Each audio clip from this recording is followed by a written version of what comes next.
வணக்கம். TNEB ITI களப்பணியாளர் போட்டித் தேர்வுக்கான ஹால் டிக்கெட் வெளியிட்டிருக்காங்க, எடுத்துக்கொள்ளவும். இப்போ டிஎன்இபி ஐடிஐ களப்பணியாளர் போட்டித் தேர்வுக்கான எலக்ட்ரிஷியன் ஒயர்மேன் கொஸ்டின் கணிதம் சதவிகிதம். இந்த கணக்கை பாருங்கள். ஒரு மனிதன் தனது வருமானத்தில் 15% விவசாயத்திற்கும் 21% குடும்பத்திற்கும் 24% குழந்தைகள் கல்விக்கும் செலவிடுகிறான். ரூ. 360 அவன் சேமிக்கிறான் எனில் அவன் மொத்த வருமானம் எவ்வளவு அப்படின்னு கேட்குறாங்க. இதில் இந்த கணக்கில் என்ன கொடுத்துருக்காங்கன்னா, தனது வருமானத்தில் 15% விவசாயத்துக்கும் 21% குடும்பத்திற்கும் 24% குழந்தைகள் கல்விக்கும் செலவிட்டான். அவன் சேமிக்கிற தொகை 360 சேமிக்கிறான்னு கொடுத்துருக்காங்க. அப்போ மொத்த வருமானம் எவ்வளவுன்னு கேட்குறாங்க. இப்போ இங்கே பாருங்கள், மொத்த வருமானத்தை நம்ம 100ன்னு எடுத்துக்கணும். அப்போது சேமிப்பு சதவீதம் எவ்வளோன்னு கண்டுபிடிக்கிறதுக்கு அந்த மொத்த வருமானத்திலேருந்து செலவு கழிச்சிட்டோம்னாக்க நமக்கு சேமிப்பு சதவீதம் கிடச்சிரும். அப்போது இந்த 100ன்றது தான் மொத்த சதவீதம். இங்கே 15 + 21 + 24 இதெல்லாம் செலவு பண்ணுறது. இது மூணுத்தையும் கூட்டினா 60. அப்போ 100லேருந்து 60 கழிச்சிட்டா 40%. அப்போ 40% தான் சேமிப்பு சதவிகிதம் 40ன்னு தெரிஞ்சிச்சு. அது ரூபாய் 360ன்னு கணக்கில் கொடுத்துருக்காங்க. அப்போது 40% 360 ரூபானா 100% எவ்வளோன்னு கண்டுபிடிக்கணும். அப்போ தானே மொத்த வருமானம் வரும். அப்போ மொத்த வருமானம் 100% = 360 அந்த சேமிப்பு தொகை பை சேமிப்பு சதவீதம் 40 × 100 போடணும். அப்போ போட்டோம்னா கேன்சல் பண்ணாக்க இந்த 0க்கு 0 அடிச்சிருங்க. இந்த 4க்கு ஒரு நாள் 4, இந்த 360 4ஆல் அடித்தா 90. அப்போ 90 × 10 900. அப்போ மொத்த வருமானம் 900. புரிஞ்சுதா? அடுத்தது 2வது கணக்கை பாருங்கள். 25% டின் மற்றும் 65% லெட் கொண்டு சால்டர் உருவாக்கப்பட்டுள்ளது எனில் 28 கிலோகிராம் சால்டரில் உள்ள டின் மற்றும் லெட்டின் எடையை காண்க. இப்போ சால்டரில் உள்ள டின்னோட சதவீதம் 35, லெட்டோட சதவீதம் 65%.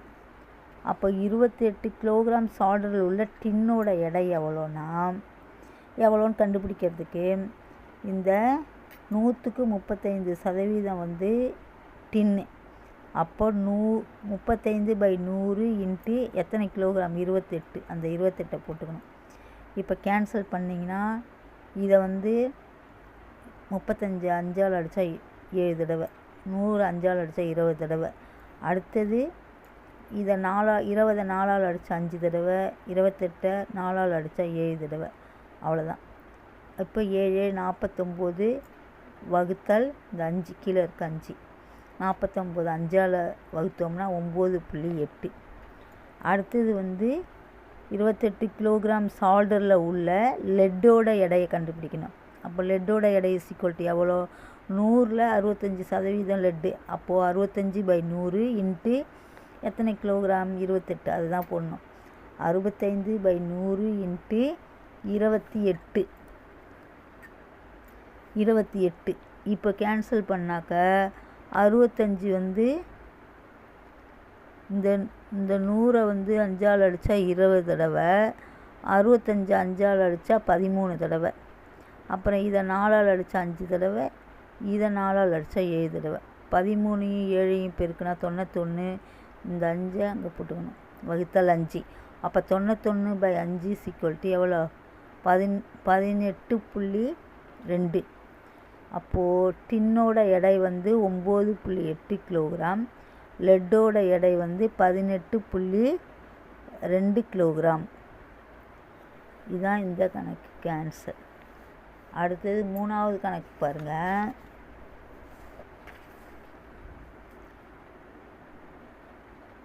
18 கிலோகிராம் காப்பர், 12 கிலோகிராம் லெட் மற்றும் 10 கிலோகிராம் சிங்க் கொண்டு ஒரு வார்ப்பு உருவாக்கப்பட்டுள்ளது எனில் அதில் உள்ள உலோகங்களின் சதவீதத்தை கணக்கிடுக. இப்போது கிலோகிராமில் கொடுத்துருக்காங்க. வார்ப்பின் மொத்த எடை அதில் இருக்கிறது என்னென்னா காப்பர் ப்ளஸ் லெட்டு ப்ளஸ் சிங்கோட எடை கொடுத்துருக்காங்க. காப்பர் வந்து 18 இருக்குது, லெட்டு வந்து 12 இருக்குது, சிங்கு வந்து 10 இருக்குது. அப்போ மூணுத்தையும் கூட்டினா 40 கிலோகிராம். அப்போ மொத்த எடை வந்து 40 கிலோகிராம் இருக்குது. அதுதான் வந்து 100% எடுத்துக்கணும். மொத்த எடை தான் வந்து 40 கிலோகிராம், அதை 100% எடுத்துக்கணும். அப்போ காப்பரில் வந்து 18 கிலோகிராம். அப்போ வந்து 18 கிலோகிராம் அதை சதவீதத்தில் கண்டுபிடிக்கணும். என்ன செய்யணும்? 100ஆல் பெருக்கணும். 40 மொத்தம் 40ல் 18 இருக்குது. அப்போது 18/40 × 100ன்னு போட்டு கேன்சல் பண்ணாக்க உங்களுக்கு 90/2 வரும். 45%. புரியுதுங்களா? அடுத்தது லெட்டு வந்து 12 கிலோகிராம் கொடுத்துருக்காங்க. அதை சதவீதத்தில் கண்டுபிடிக்கணும். மொத்த எடை வந்து 40, அதில் 12 கிலோகிராம் இருக்கா? அப்போது 12/40 × 100 போடணும் சதவீதம் கண்டுபிடிக்கிறதுக்காக. அப்போ கேன்சல் பண்ணும்போது இதை 10ஆல் கேன்சல் பண்ணால் 4 தடவை, இதை 10ஆல் கேன்சல் 10 தடவை. இந்த 4 கேன்சல் பண்ணால் 1, இங்கே 12 கேன்சல் பண்ணால் 3, 4ஆல் கேன்சல் பண்ணும்போது. இப்போ 3 10 30% தான் லெட்டு. அடுத்தது சிங்கு 10 கிலோகிராமில் என்ன சதவீதம்னு கேட்குறாங்க. அப்போது அது 40 வந்து மொத்த எடை, 10 கிலோகிராம் தான் சிங்கு. அப்போது 10/40 போட்டு சதவீதம் கண்டுபிடிக்க 100 போடணும். இப்போ இதை 10ஆல் கேன்சல் பண்ணால் 4, இதை 10ஆல் கேன்சல் பண்ணால் 10, இதை வந்து 2ஆல் கேன்சல் பண்ணால் 2, இது 5, 5 5 2 10, 2ஆல் கேன்சல் பண்ணால். அப்போ மேலே 5 × 10 இருக்கா? 50/2. அப்போ 50 2ஆல் வகுத்தோம்னா 25%.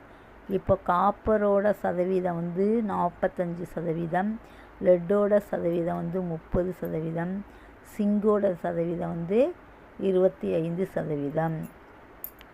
அடுத்த கணக்கை பாருங்கள்.